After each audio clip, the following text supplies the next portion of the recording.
कैलाश छोड़कर दक्षिण भारत की यात्रा प्रारंभ करते हैं। भगवान शिव अकेले कथा सुनने नहीं जा रहे, साथ में मां सती जा रही है।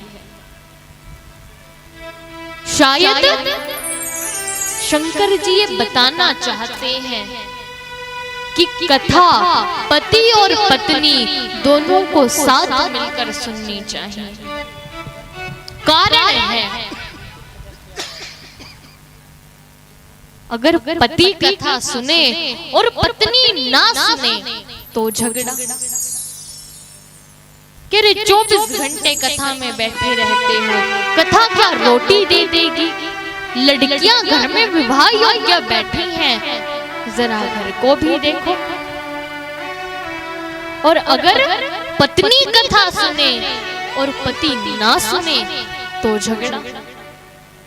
अरे 24 घंटे बाबाओं में घूमती हो, तुम्हें घर का कोई ध्यान नहीं।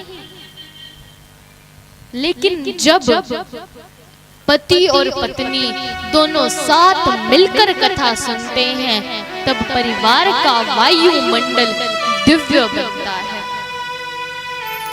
शंकर जी ने कथा सुनने के लिए कितनी दूर की यात्रा प्रारंभ की है।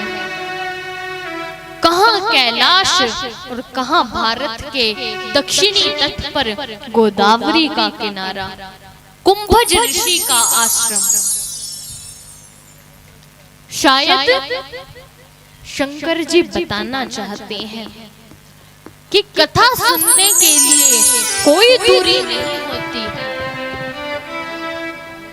दूरी तो मन की होती है, मीलों की नहीं।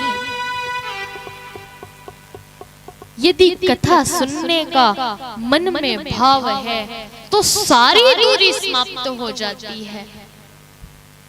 शंकर जी इतनी दूर कथा सुनने के लिए आए हैं कुंभज ऋषि के आश्रम में। अगस्त ऋषि का नाम ही कुंभज ऋषि है।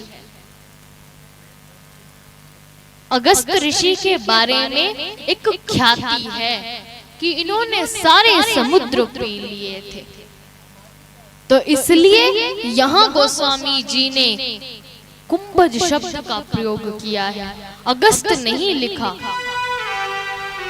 कुंभ से जन्मा हुआ अर्थात कुंभज, जिसका जन्म ये घड़े से हुआ है, ऐसा कुंभज। अगस्त नाम इसलिए नहीं लिखा क्योंकि अगर अगस्त ऋषि लिखते तो कोई भी कह देता, अरे कौन विशेषता हुई, इतने बड़े ऋषि से कौन कथा नहीं सुनना चाहेगा। इसलिए साधारण सा शब्द कुंभज लिखा है।